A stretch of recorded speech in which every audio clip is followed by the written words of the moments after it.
Hey, what's up guys, OSG back with another Amiga software house video, and this one has been a labour of love. About a year and a half ago, Lucas Rainford, who was my longest serving Patreon, requested this video. I started and never finished it, as to make these videos I actually like to play the games properly before putting them in order of greatness. But as anyone who knows Cinemaware also knows that these games are not quick play games, and to fully appreciate how great the games are, you really have to immerse yourself in the experience. Cinemaware was created by Bob and Phyllis Jacob in 1985. Bob was a massive film buff, so he wanted to create games that made you feel like you were actually in a film. And with the bulk of these games, that's exactly what you got. Some of the games lack fluent gameplay, but most of them are amongst the best presented games ever made to this day. Anyway, I've played the hell out of them over the past year, completing a few and getting well into the others too. There are 13 games in total, so I've included them all. So here it is, Amiga Cinemaware games in order of greatness. In 13th place is SDI, Strategic Defense Initiative. Considering some of the other games on this list, this is really bad. The gameplay is repetitive and boring, the controls are annoying, and the overall feel of the game doesn't play, sound or look like a Cinemaware game. If I didn't know this was Cinemaware, I wouldn't have put the two together.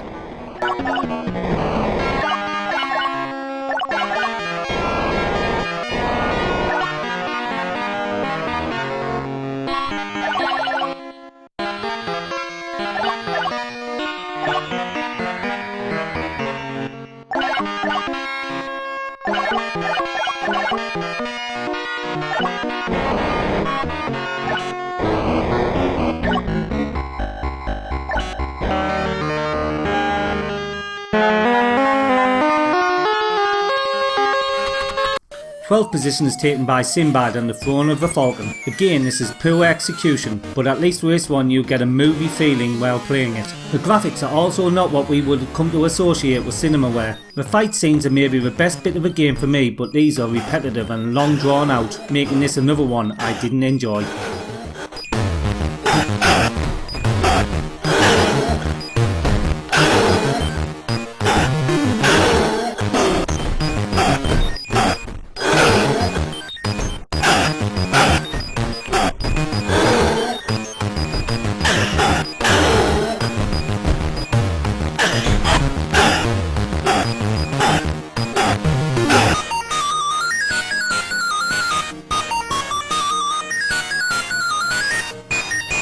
Bo Jackson's Baseball is in 11th place. Cinemaware made two genres of games, movie themed games and sports games, and this is the first and the worst out of the sports games. The gameplay is super slow and the controls are confusing to say the least, with an element of luck in carrying out even the most simple task as throwing the ball to different bases.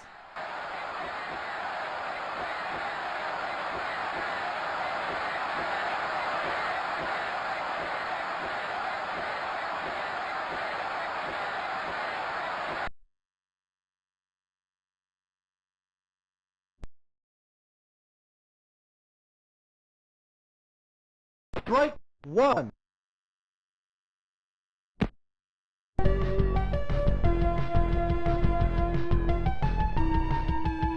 In 10th place is the Three Stooges. This game was massive back in the day, and I think it's maybe the first game I ever saw on the PC, but it was also out for the Amiga. This is a video game of a popular TV program from back in the 60s. The game has great graphics and music, although I personally never liked the voice samples, as it just sounded like somebody had recorded it from a TV using a bad mic. Anyway, the gameplay is a big letdown for me in this game, but I know there are fans of it.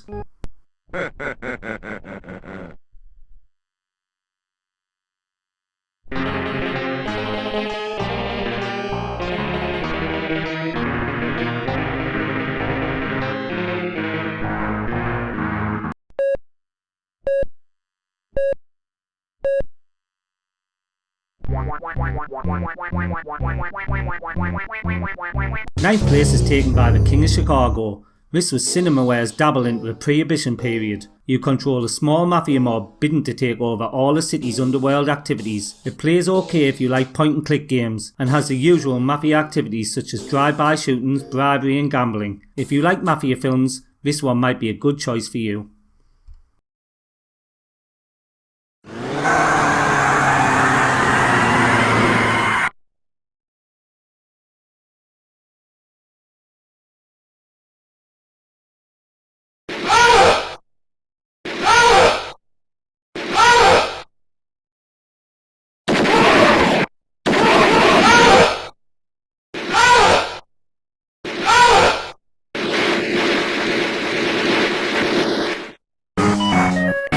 Rocket Ranger takes 8th place. This was a massive game back in the day, but one that really frustrated me and a lot of my friends. The taking off was a nightmare, although now I've mastered it, and you had to use a wheel that came with the game to plan your fuel for your flights, which as most of us know was probably to stop counterfeit games, and it worked, as without the wheel it was a nightmare. Anyway, it's a truly beautiful game that really captured the cinema feel, despite the difficulty.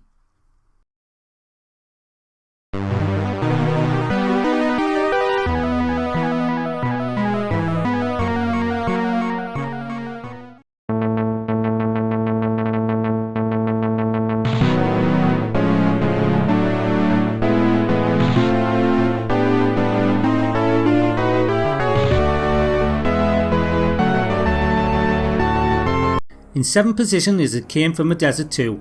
This is an expansion pack for the first game and is called Antheads. It's a great add-on to the excellent first game, adding some nice new scenes and features. If you like It Came From a Desert, then this was a welcome add-on, and although it's not strictly a game in its own right, it deserves a place on the list.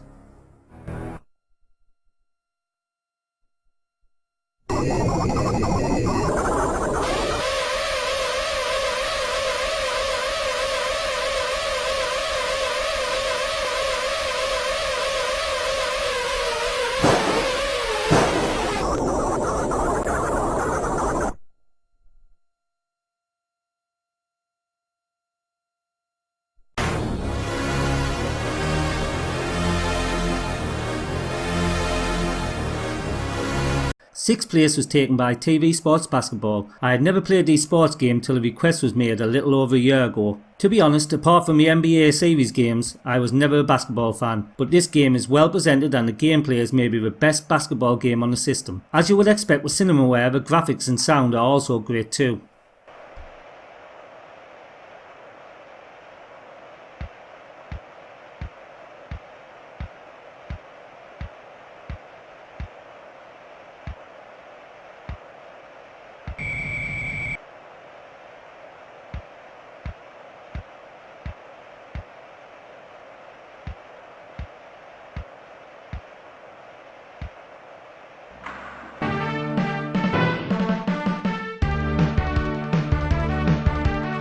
TV Sports Football is in 5th place, and this is the best of the sports based games from Cinemaware. Again, not one I played as a kid, but one that I really like now. Being from the UK, American football wasn't really a thing when I was young, and my first real experience was through John Madden games. This game plays really well, although I still don't fully understand the real game, and it's a lot of fun to play.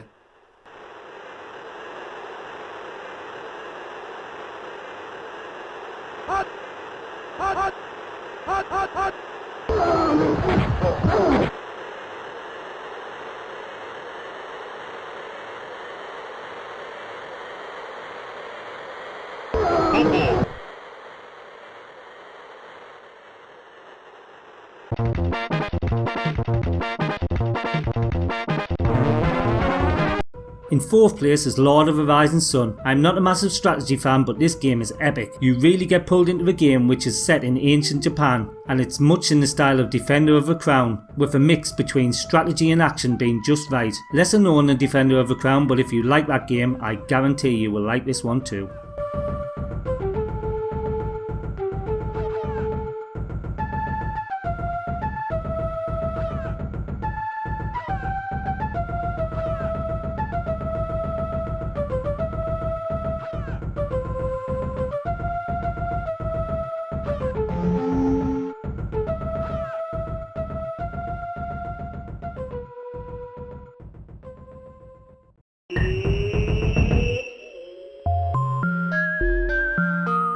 Third position is taken by Defender of the Crown. This is probably the best known game on the list, and it's also Cinemaware's first game. This was the flagship for all other Cinemaware games, and it's perfectly executed with some of the best graphics and gameplay on the system. Again, it's one that you have to invest some time in, but this was a game that me and my mates spent so much time on when we were young.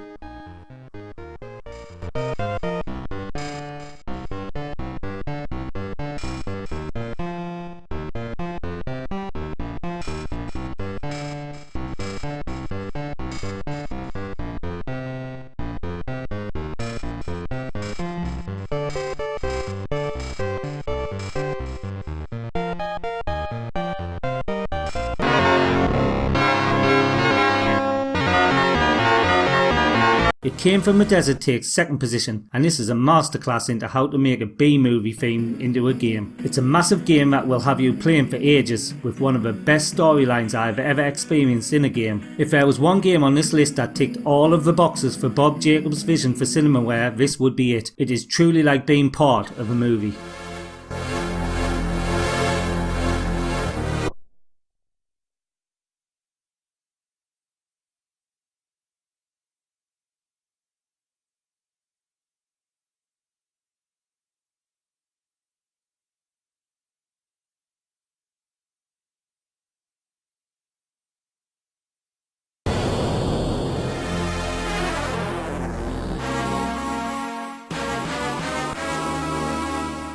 Now, in first place is Wimgs. For me, no other Amiga game comes close to this for being a full game experience. The game is based in the First World War and has over 230 different missions. The goal is to stick it out to the end of the war. The gameplay is just the right mix between action and strategy, and the graphics are really impressive. I played this one to death when I was younger, and since last year I have really gotten into this again. I also know that this is the requester Lucas's favourite Cinemaware game too.